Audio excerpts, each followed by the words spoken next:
ঈশ্বরচন্দ্র বিদ্যাসাগর ছিলেন ভীষণ আধুনিক মনস্ক একজন মানুষ। তিনি ছিলেন ব্রাহ্মণ পণ্ডিত, কিন্তু পুজো আর্চায় তাঁর বিশেষ মন ছিল না।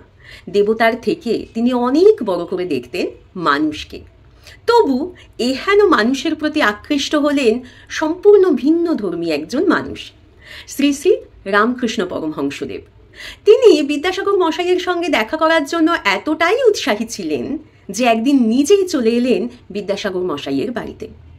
বিদ্যাসাগর মশাই ছিলেন ভীষণ অতিথিপরায়ণ মানুষ।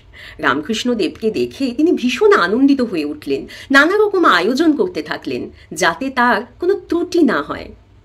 আর রামকৃষ্ণদেব বলে উঠলেন, ওহে, তুমি তো খানা ডোবা নও, তুমি হলে গিয়ে বিদ্যার সাগর, তাই তোমাতে একটু ডুব দিতে এলুম।